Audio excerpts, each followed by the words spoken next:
به نام یاد خداوند بخشاینده و مهربان. سلام و عرض ادب خدمت همه شما خوبان و عزیزان.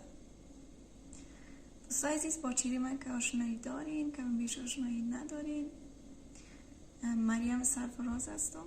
مثل سال چهارم پنتونی تیوی کابل. البته عزیزا با چینل یوتیوب کابل سلفی آشنایی بیشتر دارین. چینل یوتیوب کابل سلفی در کابل تهیه شد، ترتیب داده شد، اما نظر به مشکلاتی که چینل مسدود شد، یکی از اون مسدود شده ها چینل یوتیوب کابل سلفی بود. دوستان نازنین، چینل یوتیوب کابل سلفی جهت برنامه های تفریحی و ورزشی ترتیب داده شده.